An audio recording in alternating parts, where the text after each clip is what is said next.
ऐसा नहीं है कि हम कोई एस्टेब्लिशमेंट की पार्टी है। एस्टेब्लिशमेंट की यहाँ दो पार्टियाँ हैं, उसमें नेशनल कॉन्फ्रेंस भी एक पार्टी है, पीडीपी है, सबको पता है। एक 2002 में बनी, दूसरी पहले एक नेशनल कॉन्फ्रेंस तो पहले कार्डर बेस्ड पार्टी थी, लेकिन 96 के बाद ये भी एक एस्टेब्लिशमेंट की पार्टी थी। तो हमने हमेशा मार देखी और मैक्सिमम मार हमने एनसी के हाथों देखी। मैक्सिमम मार जो हमें पड़ी है वो एनसी के हाथों पड़ी है। तो मुझे हंसी भी आती है कि जिन लोगों ने 10-10 साल जेल में निकाला, जिन लोगों को मार पड़ी है आज तक, आज जो एस्टेब्लिशमेंट का लाडला वो अब इल्ज़ाम लगा रहा है। सो पीपल्स कॉन्फ्रेंस को क्या कहेंगे? हमने जेल, मेरे फादर ने 10 साल जेल देखा। अब देखिए, परसों मैं देख रहा था, कोई किसी ने मुझे दिखाया वीडियो, बीच में ही लाया कि वो जी उसने कुछ 370 का बोला था। मेरे फादर ने 50 बार वो डिनाई किया। वो 10 साल जेल में रहे, तिहाड़ में रहे, फिर जोधपुर में रहे, वो नजर नहीं आता अंधों को। लेकिन जी 1970 में कहीं हमको जी किसी ने बोला कि आपने ये बयान दिया। सो ये इन आरोपों से कुछ, अब कल देखिए, मुझे बड़ा फील हुआ, अल्लाह कसम बहुत ज़्यादा फील हुआ। मुफ्ती साहब हैं नहीं जिंदा अपने आप को डिफेंड करने के लिए, लेकिन देखिए क्या बोला उन्होंने। हालांकि उनकी जो बेटी हैं वो इनकी अलायंस पार्टनर है, तो और ऐसा बोला कि भाई बीजेपी के साथ मुफ्ती साहब ने हाथ मिलाया, जैसे खुद कभी मिलाया नहीं है। वो तो पहले तो बीजेपी को यहाँ लाने वाले उमर साहब ही थे, वो तो दुनिया को मालूम है। और ये हमारे कश्मीरी में एक बात कहते हैं, टरबाज। उमर साहब अब इंशाल्लाह कश्मीर के सबसे बड़े टरबाज बन रहे हैं। जो अखक टार होना अल्लाह ताला दी उनमें भी। अब नया टार है कि अगर हम होते तो क्या करते हैं। हमने आपको 2010 में देखा है, जब आप बच्चों को मार रहे थे, नौजवान बच्चों को, तो यूनियन होम सेक्रेटरी तय करता था कि कर्फ्यू में रिलैक्सेशन कब होगी। आप नहीं देते थे, आपने सब दे दिया था उधर। हमने ये भी आपका देखा कि जब इंटरनल ऑटोनॉमी का रेजोल्यूशन पास किया, आपका अलायंस था तब बीजेपी के साथ, उन्हें रिजेक्ट किया। आम राय थी दैट प्रॉपर्टी डिमांड्स आप इस्तीफा देंगे, आपने नहीं दिया, यू स्टक टू पावर। सो अब डरबाज बोलते कि अगर हम क्या करते। 370 को पार्लियामेंट ने लिया, पार्लियामेंट में हटाया, उसी पार्लियामेंट में जिसमें जब वो लिया गया इनके जो पार्लियामेंट मेंबर है वो हंस रहे थे तब।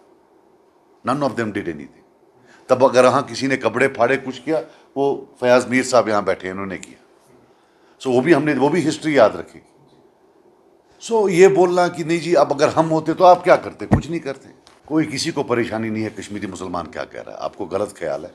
ये जो नया इन्होंने लगाया, 370 की डिमांड मर ही नहीं सकती है, याद रखना एक चीज़, ये कभी नहीं मरेगी। अगर मैं बोलना बंद कर दूं, उमर साहब बोलना बंद कर दें, ये मरेगी नहीं, ये हमेशा वहाँ रहेगी। और एक दिन आएगा जो मुझे पूरा यकीन आएगा कि ये खुद आकर लाएंगे, हमारी वकालत की वजह से नहीं। एक ऐसा प्रेशर आ जाएगा कि ये खुद लेकर आएंगे, ये याद रखना मेरी बात। 370 में सबका स्टैंड यही है। देखो 370 या पार्लियामेंट में मिलेगा या अदालत में मिलेगा, और या सब्जी की दुकान पर तो नहीं मिलेगा, ये याद रखना। Right, you will either get it in the parliament और you will get it in the court. Court में we were the first party जो गए, ये तो अब गए हैं। जब हम जेल में ही थे तब हमारे बाहर थे ये अदनान साहब, इनने जाकर पहला जो पॉलिटिकल पार्टीज में पहले हम गए, we will fight it there. जहाँ तक पार्लियामेंट का सवाल है, we have to convince the party. जब तक ये बीजेपी ये तो नहीं देंगे, इसके बाद देखो क्या करता है अल्लाह, कौन सी पार्टी आएगी। ये तो उम्र पर रहेंगे नहीं। ये जो उमर साहब कल गए इंदरवाल, वहाँ तो नहीं वोट डिवाइड होगा उसका सरूरी साहब का, डोडा में तो नहीं डिवाइड होगा मजीद वानी साहब का। ये क्या वहाँ वोट डिवीजन के लिए बीजेपी ने भेजा है उनको? वरना जिस चुनाव में बीजेपी एक सीट नहीं लेती थी, आज 4 हैं उसके पास बिकॉज ऑफ वोट डिवीजन। ये कौन कर रहा है वोट डिवीजन? किसने भेजा उनको वोट डिवाइड करने के लिए? वरना है वहां कांग्रेस, जीतने दे उनको। रियलिटी है अगर वहां कांग्रेस वर्सेस बीजेपी होगी, कांग्रेस जीत जाएगी। ये वहां तीसरे नंबर पर हर जगह है, लेकिन भेज रहे हैं हर एक को। किसने भेजा है वहां? आप देखिए पिछले इलेक्शन के आंकड़े निकालें, कांग्रेस सेकंड पर थी टोडा में, कश्तवार में ये थे, भद्रवाह में कांग्रेस थी। ये क्यों जा रहे हैं वहां? ये सारी बातें, ये बातें करना। परसों मैडम बोल रही थी कि ये जी प्रॉक्सी, ये जी कुछ। देखो एक चीज सुनो यार, अनफॉर्चुनेटली आप सब नौजवान। अगर आप भी अपने भविष्य को लेकर चिंतित हैं और बहुत सी सरकारी नौकरियों पर दांव खेल चुके हैं, लेकिन अभी तक सफलता आपके हाथ नहीं लगी है, तो कैरियर अड्डा जम्मू कोचिंग इंस्टीट्यूट है आपके लिए बेस्ट ऑप्शन।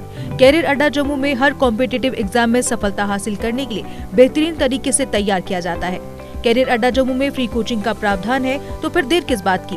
जल्द कैरियर अड्डा जम्मू में आए और अपने सुनहरे भविष्य के लिए सोमवार से शुरू हो रहे जेकेपी, सब इंस्पेक्टर तथा अन्य सरकारी नौकरियों के बैचेस में अपनी सीट बुक कराएं।